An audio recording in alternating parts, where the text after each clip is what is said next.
यीशु सहाय जय Shiv praise the Lord. आइए इससे पहले कि हम वीडियो स्टार्ट करें, आइए हम परमेश्वर से दुआ करें। हे जीते खुदावन राजा, इस सुंदर समय के लिए आपको धन्यवाद देते हो मेरे राजा।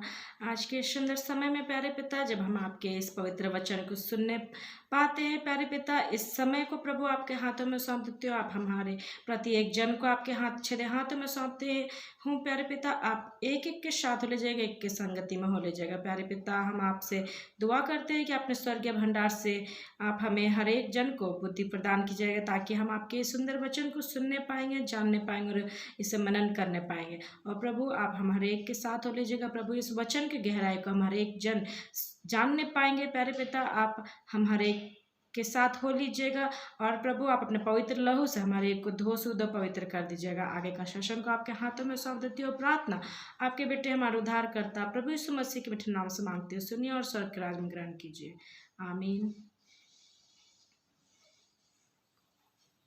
7 क्रूस वाणी, जिसे हम यीशु मसीह के क्रूस मृत्यु के दौरान अंतिम शब्द जो हम सुनने पाते हैं, उसे ही हम 7 क्रूस वाणी के नाम से जानते हैं। आइए हम सुनेंगे पहला क्रूस वाणी प्राचार्य अल्विन रवि एक्का के द्वारा। सबों को यीशु सहाय। आप सभी मसीही लोग प्रभु यीशु मसीह के इस दिन को, गुड फ्राइडे के दिन को हम लोग एक अच्छा दिन के रूप में मनाते हैं, क्योंकि इस दिन प्रभु यीशु मसीह ने हमारे पापों की खातिर अपने आप को क्रूस पर बलिदान किया, और जो सजा हमें मिलने वाली थी हमारे पापों के द्वारा, वो सजा प्रभु ने अपने ऊपर ले लिया और उस क्रूस मृत्यु को सहा, ताकि हम लोग नया जीवन को पाए, बहुतायत का जीवन को पाए और शैतान के बंधन से हम सभी छुड़ाए जाए। इसलिए इस दिन को हम सभी गुड फ्राइडे के रूप में जानते हैं। प्रभु यीशु मसीह को जब क्रूस पर चढ़ाया गया, तो प्रभु यीशु मसीह ने क्रूस पर से 7 वचनों को कहा, 7 क्रूस वाणियों को कहा। जब प्रभु को क्रूस पर चढ़ाया गया, तब प्रभु ने इस वचन को कहा जो हमें मिलता है लूका रचित सुसमाचार उसका 23 अध्याय उसका 34 पद में। प्रभु ने कहा, हे पिता इन्हें क्षमा कर, क्योंकि ये नहीं जानते कि क्या कर रहे हैं। जिन लोगों ने प्रभु यीशु मसीह को क्रूस पर चढ़ाया, जिन लोगों ने प्रभु की निंदा की, जिन लोगों ने प्रभु पर कांटे का मुकुट रखा, हर एक लोगों को प्रभु यीशु मसीह ने क्षमा कर दिया। हमें आज एक दूसरे को क्षमा करने की आवश्यकता है, जिस प्रकार प्रभु ने उन सभी लोगों को क्षमा किया जो उसके विरुद्ध में कार्य कर रहे थे। प्रभु हमें क्रूस के ऊपर से सिखाते हैं कि हम अपने अपराधियों को किस प्रकार और किस रीति से क्षमा कर सकते हैं। आइए हम लोग आगे चले दूसरे वचन की ओर। धन्यवाद। हम लोग दूसरा क्रूस वाणी सुनेंगे जो हमें मिलता है लूका रचित सुसमाचार 23 अध्याय पद संख्या 43। उसमें ऐसा लिखा है, उसने उससे कहा, मैं तुझसे सच कहता हूँ कि आज ही तू मेरे साथ स्वर्गलोक में होगा। यहाँ पर हम लोग एक शब्द सुनने पाते हैं, स्वर्गलोक। पुराने नियम में ये बाद में इस शब्द को अदन की वाटिका के लिए प्रयोग किया गया है, और स्वर्गलोक के लिए आया जो इब्रानी शब्द है उस फारसी शब्द से लिया गया है, और जिसका अर्थ होता है उद्यान, जहाँ पर ढेर सारे पेड़ पौधे रहते हैं और जहाँ पर कुछ शांतिपूर्ण और सौंदर्यपूर्ण है। प्रकाशित वाक्य में स्वर्गलोक वहाँ है जहाँ पर जीवन का वृक्ष है, और जहाँ पर परमेश्वर के लोग एकत्रित होंगे जब दुष्टता की शक्तियों को पराजित कर दिया जाएगा और संपूर्ण सृष्टि पर परमेश्वर का राज्य छा जाएगा।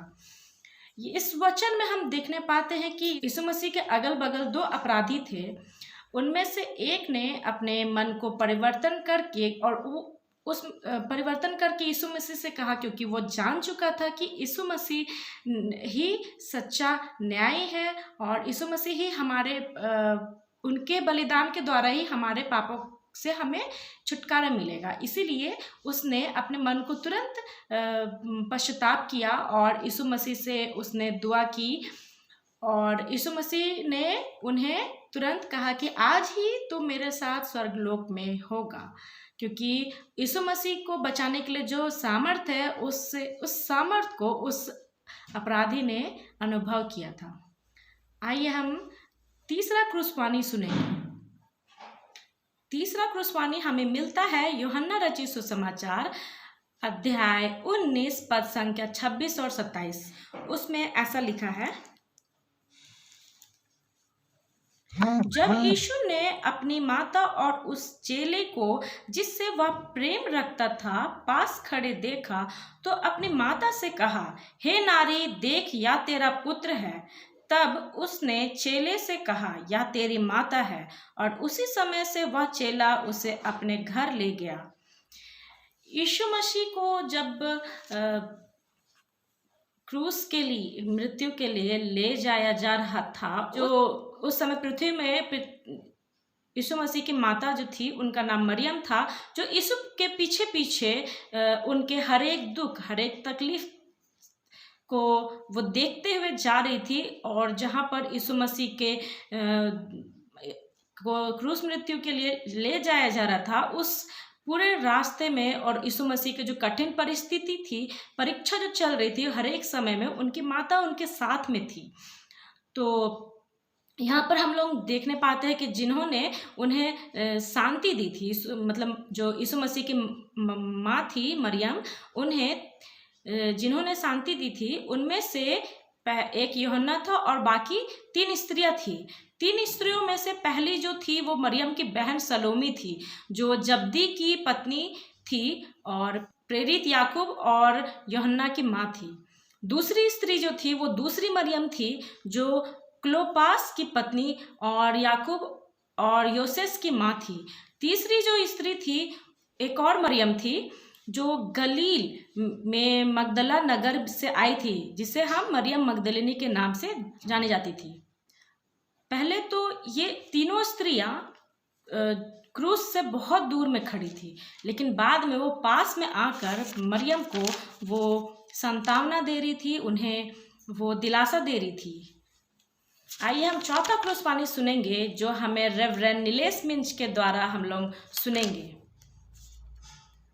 आप सबों को सप्रेम यीशु सहाय। चौथा क्रूसवाणी हम सबों को मिलेगा मत्ती 27 उसका 46 पद में, जहाँ पर ऐसा लिखा हुआ है, हे मेरे परमेश्वर, हे मेरे परमेश्वर, तूने मुझे क्यों छोड़ दिया। प्रियो, संपूर्ण बाइबल का सबसे कठिन और जटिल क्रूसवाणी ये चौथी क्रूसवाणी है, जहाँ पर यीशु मसीह काफ़ी वेदना के साथ में, पीड़ा के साथ में, तड़पते हुए, अपना लहू बहाते हुए, उन एक एक दर्दों को सहते हुए ऊंची आवाज़ के साथ कहते हैं कि हे मेरे परमेश्वर, हे मेरे परमेश्वर, तूने मुझे क्यों छोड़ दिया, क्यों त्याग दिया। इसको हम 2 बिंदुओं में समझने का प्रयास करेंगे। सबसे पहली बात जो हम समझेंगे कि यहाँ पर परमेश्वर पिता एक पिता की तरह नहीं, लेकिन एक न्याय की तरह वो काम कर रहे हैं, है ना। और पिता परमेश्वर पवित्र है और इसीलिए वह पाप से किसी भी तरह का समझौता नहीं कर सकता।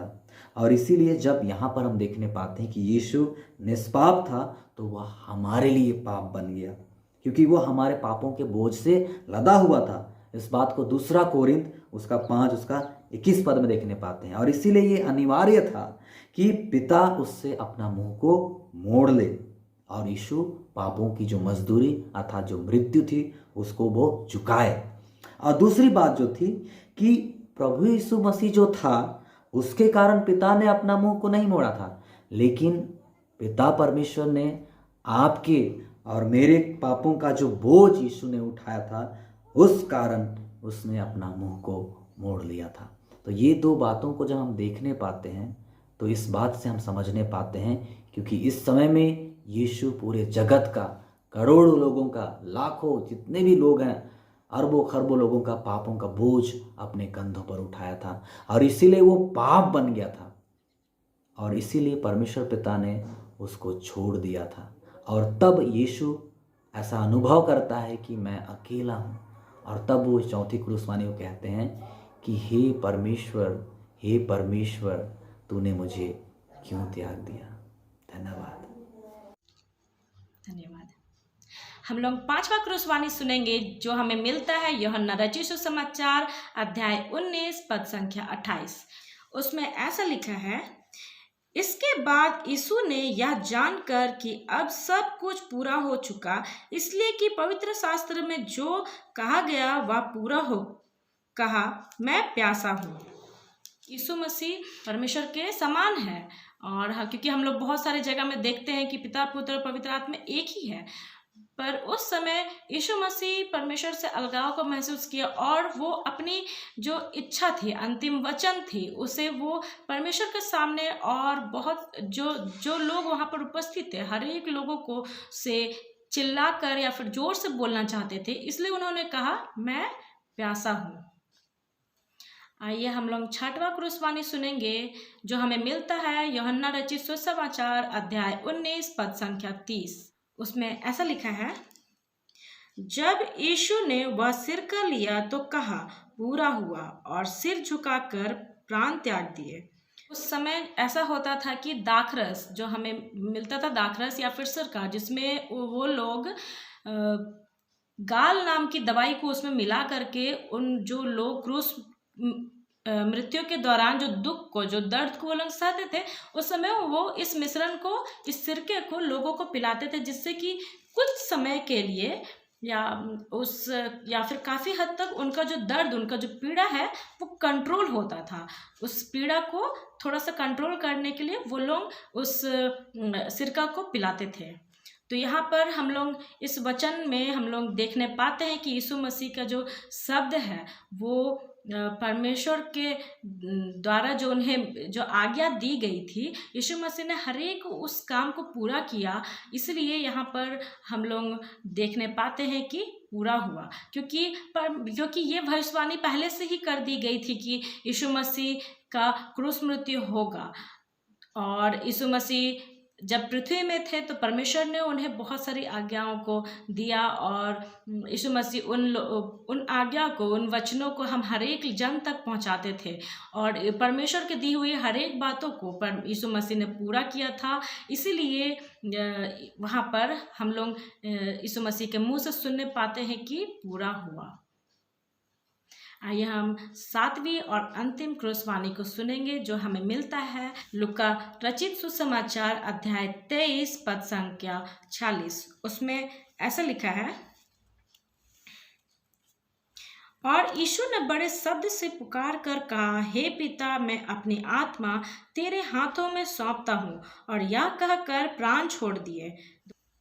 यहाँ पर इस वचन से हम लोग ये समझने पाते हैं कि जब यीशु मसीह उन सब बातों को जो परमेश्वर के दी हुई आज्ञाओं को जब उन्हें पालन किया, हर एक बातों को पूरा किया और उनके मुख से ये बात निकला, पूरा हुआ। हम हर एक लोग ये मानते हैं और जानते हैं कि यीशु मसीह का जो शब्द जो मुंह से निकला पूरा हुआ, इससे ये प्रमाणित होता है कि यीशु मसीह अपने आप को, अपनी मृत्यु को भी, वो मृत्यु के समय में भी वह पूर्ण नियंत्रण में थे। हम लोग ये जानते हैं कि कोई उनसे उनका जीवन छीन नहीं सकता था, कोई ले नहीं सकता था यीशु मसीह से उनका जीवन। यीशु मसीह खुद अपने आप को क्रूस में बलिदान किए ताकि उनके द्वारा, उनकी क्रूस बलिदान के द्वारा हम हर एक लोग उद्धार को प्राप्त करने सके, हम लोग अपने पापों को छोड़ने पाए। इसलिए यीशु मसीह ने यहाँ पर हर एक कामों को पूरा किया और हम लोग ये जानने पाते कि पाप, हमारे हर एक लोगों के पाप हम लोग हर एक का मुँह से सुनते हैं कि यीशु मसीह हम हर एक के पाप के बोझ को अपने कंधों में लाद करके क्रूस में अपना बलिदान कर दिया और उनके मृत्यु के द्वारा हम हर एक लोग पाप से छुटकारा प्राप्त करते हैं और हम लोग उद्धार प्राप्त करते हैं। तो हम लोग यहाँ पर एक शब्द पाप, ये बार बार हम लोग सुनते हैं। पाप क्या है? पाप परमेश्वर के आज्ञा के विरुद्ध जाना, परमेश्वर की आज्ञाओं को नहीं मानना ही पाप है। पाप की मजदूरी मृत्यु है। अगर पाप की मजदूरी मृत्यु है तो हम हर एक लोग, आज हम लोग जीवित है, वो इसलिए जीवित है क्योंकि उस समय यीशु मसीह ने अपने आप को बलिदान किया ताकि हम उस पाप से छुटकारा प्राप्त कर सकें। लेकिन ये जो समय है 2000 साल के बाद में जब हम लोग इस जनरेशन में हैं और इस जनरेशन में हम लोग आज भी वो पाप से हम लोग दूर नहीं, हम लोग आज भी कहीं ना कहीं कुछ ना कुछ गलती करके हम लोग परमेश्वर से अपने आप को दूर कर देते हैं। तो क्या हम लोग किस प्रकार से हम लोग ये कहेंगे कि हाँ हम लोग पाप से छुटकारा प्राप्त कर चुके हैं? परमेश्वर ने उस पुराने नियम में जब हम लोग पढ़ते हैं तो परमेश्वर ने हमें 10 आज्ञाओं को दिया है। आज हम और आप देखते हैं, अपने जीवन में झांक के देखें, क्या हम सचमुच उस 10 आज्ञाओं को फॉलो करते हैं? आज अगर हम 10 आज्ञाओं को फॉलो नहीं करते तब तो हम लोग पाप के भागीदारी हुए। लेकिन परमेश्वर हमसे इतना प्रेम करते हैं कि हमें उस पाप से हमें छुटकारा दिलाते हैं। और कैसे हम लोग कर पाते हैं? हम लोग को जब उस समय 10 आज्ञा दी गई थी तो वो हमें बहुत कठिन लगता था कि कैसे हम लोग उस चीज़ को फॉलो करेंगे। और आज का जनरेशन में भी हम लोग अपने मुंह से खुद बोलते हैं कि नहीं, कोई आदमी, कोई मनुष्य ऐसा नहीं है जो 10 के 10 आज्ञाओं को फॉलो कर सके। लेकिन यीशु मसीह ने उस चीज़ को आसान कर दिया। हम लोग नए नियम में ही देखने पाते हैं। मत्ती रचित सुसमाचार अध्याय 22 पद संख्या 37 से 39, उसमें ऐसा लिखा है, उसने उससे कहा, तू परमेश्वर अपने प्रभु से अपने सारे मन और अपने सारे प्राण और अपनी सारी बुद्धि के साथ प्रेम रख। बड़ी और मुख्य आज्ञा तो यही है, और उसी के समान या दूसरी भी है कि तू अपने पड़ोसी से अपने समान प्रेम रख। परमेश्वर ने 10 आज्ञा तो दी थी, वो शायद हम लोग के लिए कठिन थी, इसलिए परमेश्वर ने उन आज्ञाओं को हमारे लिए आसान कर दिया। और यहाँ इस वचन में लोग साफ साफ देखने पाते हैं कि परमेश्वर ने हमें प्रेम करने के विषय में कहा है कि हम परमेश्वर से प्रेम करें, और जिस प्रकार हम परमेश्वर से प्रेम करते हैं उसी प्रकार हमें अपने पड़ोसी से भी प्रेम करना है। पड़ोसी का मतलब हमारे घर के बगल में रहते हुए पड़ोसी नहीं होता है, जो हम मनुष्य, हमारे प्रेजेंट में हमारे बगल में जो व्यक्ति है वो भी हमारा पड़ोसी है। हमें उससे भी अपने समान प्रेम रखना है, क्योंकि अगर हम उसके प्रति अपने दिल में प्रेम रखेंगे तो हमारे मन में उसके लिए जलन, ईर्ष या ये पैदा नहीं होगा, और हम उसके खिलाफ कुछ गलत बातें नहीं बोलेंगे या गलत काम नहीं करेंगे। हम उससे, जिस प्रकार परमेश्वर ने हमसे प्रेम किया उसी प्रकार हम परमेश्वर से और हम उस मनुष्य से भी प्रेम करने पाएंगे। क्योंकि वचन हमें आगे हम लोगों को बतलाती है जो हमें मिलता है। पहला यूहन्ना अध्याय 5 पद संख्या 3, उसमें लिखा है, क्योंकि परमेश्वर से प्रेम रखना यह है कि हम उसकी आज्ञाओं को माने, और उसकी आज्ञाएं कठिन नहीं है। इस वचन के अनुसार हम अगर परमेश्वर से प्रेम रखते हैं तो हम उनकी आज्ञाओं को मानेंगे, और परमेश्वर की आज्ञाएं उतनी कठिन नहीं है। तो आज हम और आपको अपने अंदर झांक के देखने की जरूरत है कि सचमुच हम परमेश्वर से प्रेम करते हैं या नहीं। परमेश्वर इस वचन के द्वारा हम हर एक को आशीष देवे। आइए हम लोग अंतिम प्रार्थना करें। धन्यवाद देती हूँ मेरे राजा इस सुंदर समय के लिए प्रभु जी, जब हम लोग आपके चरणों तले फिर से आते हैं। प्यारे पिता, इस सुंदर वचन को आपने हमें दिया और हम इस वचन से बहुत कुछ सीखने पाते हैं। प्यारे पिता, इसका धन्यवाद देती हूँ। प्यारे पिता, अगुवाई कीजिएगा कि इस वचन को हर एक समय हम लोग स्मरण रखने पाएंगे, और अपने जीवन में जिस भी परिस्थिति में रहेंगे प्रभु, इस वचन को हम लोग स्मरण रख करके आपकी ही अनुसार अपना जीवन के व्यतीत करने पाएंगे। हर एक बातों को प्यारे पिता आप ही के हाथों में सौंप देती हूँ। आने वाले समय को आपके हाथों में सौंप देती हूँ। प्रार्थना आपके बेटे हमारे उद्धारकर्ता प्रभु यीशु मसीह के बेटे नाम से मांगती हूँ। सुनिए और स्वर्ग के राज में ग्रहण कीजिए। आमीन। आशा करती हूँ कि ये वचन के द्वारा आप हर एक लोग उस वचन की गहराई तक पहुँचने पाए हैं और अपने जीवन में इस वचन के अनुसार ही अपना जीवन को व्यतीत करेंगे। धन्यवाद। जाने से पहले मेरे चैनल को लाइक, शेयर, सब्सक्राइब, कमेंट जरूर करते हुए जाएंगे। बाय।